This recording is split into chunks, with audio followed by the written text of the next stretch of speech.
Some cheat in the customs, some rob the excise. But he who robs both is esteemed most wise. Church wardens too prudent to hazard the halter, as yet only venture to steal from the altar. But now to get gold they may be more bold, and rob on the highway since Jonathan's cold. Well, greetings and welcome back, friends, once again to Scoundrels Alley Mailbag. Now, I know a lot of you are thinking, where's everybody at? Where have you been? Well, it's been kind of an odd year, so we kind of had to separate for a while. But that's okay. Pretty soon we hope to be back to our old vagaries and back together with you. But in the meantime, well, here I am sitting in Stopho Abbey, and again, that's our secret hideout. Now, it does change and move around a little bit. Right now, well, I'm sitting in the second floor of one of our special hideout areas. I love this area. Actually, it's got a wonderful view of the parking lot of the Catholic Church. Whatever, but, well, also I can see right into old lady Swackhammer's living room parlor there. Nice old lady. She gets around a lot. Oh, let's see, she's getting ready. She's a fitness buff. She's 85 years old and still a fitness buff, and looks like she's getting ready to work out now. I think it's called sweating with the oldies. Yep, she's putting on her headband. She wears this multicolored 1960s psychedelic headband, and a little different today. Looks like she's wearing a pale pink bodysuit, really wrinkly too. That's unusual. Usually she wears bodysuits that are nice and pressed and very colorful, but this one is...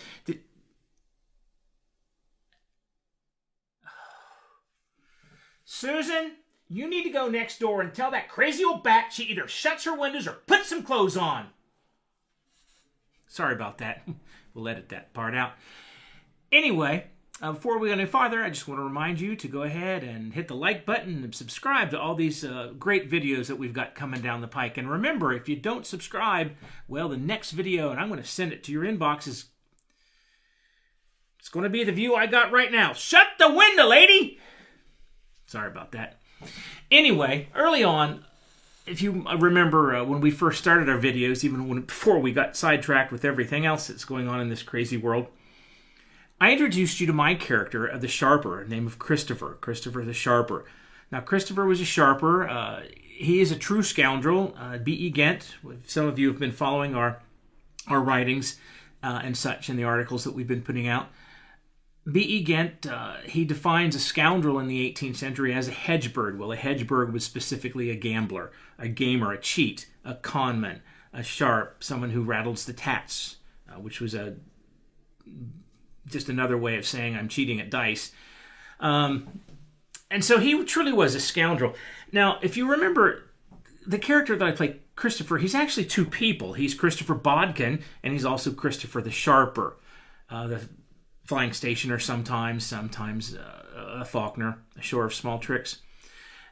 What it is, when I put the character together, just kind of a recap really quickly.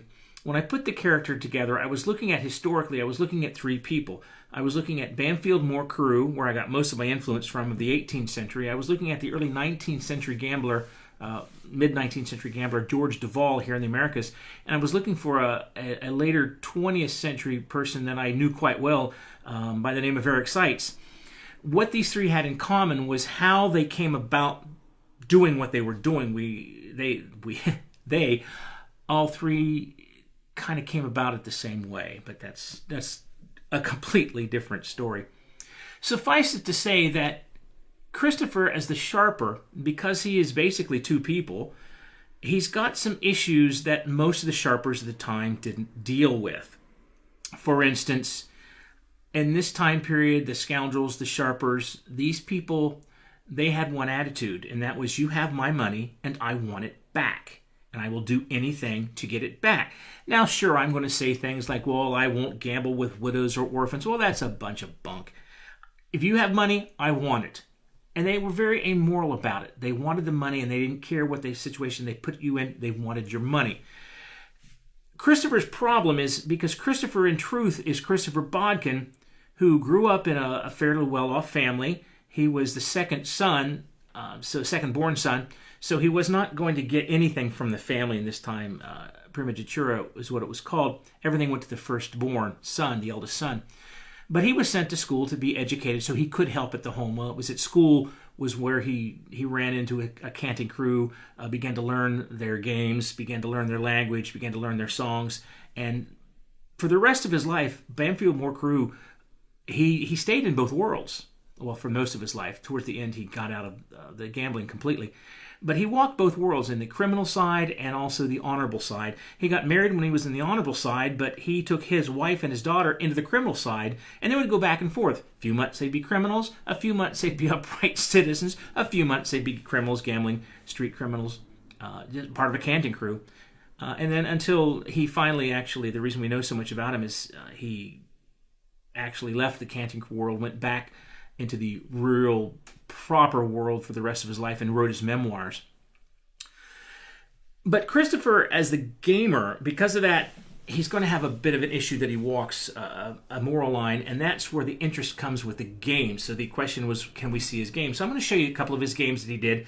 I'm going to show you not only his games, but how they were played then and how you can beat Christopher. Now, you couldn't use these to beat a regular gambler because Christopher's going to be doing it a bit differently. I'm going to start by using these because this would have been the most popular. Some of you might recognize it. Some of you are going to say, oh, it's the cups and balls. Well, that's a magic idea, the idea of the cups and balls. It's a derivative of this. They're about 2,800 years old. Which came first, the magic trick or the gambling version? I don't know. I'm inclined to believe the gambling version came first because if you think about it, even as kids, we'd pick up a stone, put it behind our back. All right, you guess which hand's it in? That kind of thing. But this was called thimble rigging in the 18th century. It was one of the most popular street games, and it's one that Christopher really hangs a lot of his time and talents on learning and doing. Now, the idea of this is, again, I'm just going to hide in this case, it's a little cork, a little piece of that I've cut down to make it pea size. And a lot of people say there's shell and pea. And I'll move them around, and then you've got to figure out, once I move them around, hey, look over there, that kind of stuff. Then you've got to figure out which one is under. Now, there are two things that most people immediately think of. They think is, for one thing, they think I'm going to use more than one P. That's a magician's idea. It's called one ahead, where I'm always going to have one more P than you ever see. Oddly enough, it was developed in the later part of the 19th century by a man by the name of Jeff Smith, or who we called Soapy Smith. He was a gambler, very prolific gambler. He actually was killed in Skagway, Alaska, where he ran pretty much all the gambling in the Alaskan territory. He'd use two P's, where I would have one P hidden, and then I would show you one P, move them around, and you'd say, oh, this P's there, and I would say, no, it's over here. I never show you this P, but I'm not going to do that. And Christopher won't do that, because, again, that's about 100 years after Christopher is developing, and it's harder, actually, because I've got to keep track of where the P's are, and at any given time, you can grab and say, oh, look, you cheated, and I'm in trouble. I don't want to do that. The other way to do it is to convince you somehow that I'm moving them around. It's called the big lie. I'm going to put the P here and somehow convince you that I've moved it over here. Or I will get it to move over here and convince you that it's still here. That's called the big lie. And what my job would be as a sharper would be to sell the big lie. Christopher's not going to do that because he comes from that streak of morality that he grew up with as Christopher Bodkin, and that he still goes back and forth with. So he's got that streak of morality, and he's not going to lie to you, but he takes that to his advantage. Because there's still going to be the big lie. But Christopher is going to get you to tell yourself the big lie and you to sell the big lie to yourself. No, let me rephrase that. You're going to tell yourself the big lie. I'm going to sell you the big lie you're telling myself. I'll explain what's going to happen. One of the things that I'm going to do is Christopher's always going to hold his hands very close, very tight, so you never see. And immediately, as soon as I do that, you're going to think to yourself, oh, look at that, he stole the P. He's going to steal the P because he's holding his hands really tight. Well, I'm not going to steal the P. Christopher doesn't steal the P, but he's going to hold his hands tight. You get the eye that he's stealing the P. That's still there. It hasn't changed. But by holding my hands really tight, you're convinced that I'm lying. Even though I'm going to say over and over again, I won't lie to you, I won't lie to you. And I won't, but that's part of selling the lie. So once you've got the idea that I'm going to cheat and lie to you by saying that's not there, it's got to be one of these, what's going to happen is then I switch things up. And I'm going to let you convince yourself of the big lie by letting you lie to yourself. What's going to happen is I'm going to move these shells now in an optical illusion. The idea of the optical illusion is you are convinced I'm lying, therefore you know I'm lying. So I'm going to use the optical illusion to let you sell yourself the lie. What I'm going to do now, though, is show you how to win. Because I'm going to do the optical illusion. You know where the P is. I'm going to use the optical illusion. You saw I haven't moved it. I'm going to do it with my hand open and one finger. I'm going to do this so that you can see what's going on. Now, as I do this and move it around, the optical illusion, and I'm going to do this slightly off so you'll see because there's a bit of an angle. The optical illusion makes you think that the P is moved. So that as I move it this way and move it around, I've given you that idea of it's gone. That's the optical illusion. I've sold the lie you're telling yourself. And the truth is, you just got to remember where the P is all the time. Now, that's pretty much all there is to it. Now, the other way that we're going to do this, and sometimes Christopher would do it the other way, is by using cards. This is very popular, and Christopher would do this more because this is probably seen more as a gambling game than the shell and P are today, or the thimble rigging is today. The idea of the 3-card money is about 300 years old. The idea is you would have 3 cards, 3 red cards. What Christopher would do is take a piece of boot black or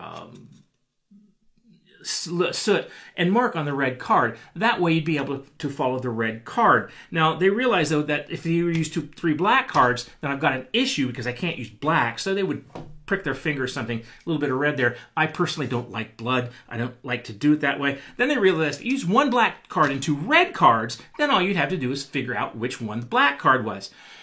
The problem with that is I found out early on that for some reason in a modern version today, we don't follow the black cards very well. So that's why Christopher always uses 2 black cards and 1 red card, because it's easier for you to follow the red card. What we would do in a case like this was I would simply begin to play the game by putting the cards down. Now, if you'll notice, and if you can see the angle I'm at, I'm doing 2 things. I'm putting the red card in the middle, and I'm doing this in this angle this way. Now, once again, the angle with the point towards you. I'm going to set it up for you to lie to yourself by telling you over and over and over. Remember, the red card is in the middle. The red card is in the middle. The more I tell you that, and the more I do the same game in the same way, the more you're going to convince yourself that, oh, no, he's lying to me. He's going to cheat. Again, all I'm setting up is you to tell yourself the big lie. Now, right now, this is called a friendly game. It's called a friendly game because there's no such thing, because there's no money on the table. And a piece of advice, kids, there's no such thing as a friendly game when there's money on the table. So once I get you the idea, they understand that here's the red card, it's in the middle, and I've got this pointing shape to you, you're going to put some money down because you know exactly where it's at now because you're convinced. And then I give you the big lie because I'm just going to switch the game up now. And that's where you got the big lie. You've got it in your head, and now I've just sold you the old lie you're saying to yourself because you're thinking to yourself, oh no, I saw what he did. Wink, wink, nudge, nudge. Look, it's not even pointing this way. He switched it up. Well, that's the optical illusion. Because here's how you know how to win the game. Because again, where did I tell you the card was? It was in the middle. And remember, the red card always starts in the middle. That's the wonderful thing you've just got to remember. Now, remember, keep that in mind. Don't let yourself fall for the big lie. Because if you know, if the red card's over here, the red card's over here, you know the red card's going to be right there in the middle. Don't fall for the big lie and don't tell yourself the big lie. Because if I say the red card's in the middle, by golly, the red card is in the middle. Now, it's interestingly enough, and I want to do one other thing very quickly, because a lot of times you'll see me do this, because this is my favorite way to do it, is to use the shells and the P. Now, this is actually more of a 19th century version. The 18th century were more popular to use the thimbles. But in the 19th century, there's a fascinating character in the mid-19th century. His name was Umbrella Jim Miner. And the reason I like him is because he started out his games the same way. He always had an umbrella. For when we played this game, oftentimes they didn't have a table, because if I put a table out like this, immediately you think, oh, I know what's going on. But they would do it friendly-wise, and they would do it just haphazardly. They would put a newspaper down or put their coat across their knees. Umbrella Jim would open his umbrella up and play it on top of the umbrella. But he always started the game the same way with a bit of doggerel verse, and this is how Jim Miner would always start his game. A little fun every now and then was relished by the best of men. So if you've got time and just a wee bit of money, 5 draws 10, and 10 draws 20. Attention given, and I'll show you how I hide the peekaboo. Pick a shell, any one you choose. If right, you win. If wrong, you lose. Now, the game itself is lots of fun, but my chances to win it are 2 to 1. So try to beat me if you can. Try to beat the Shell Game Man.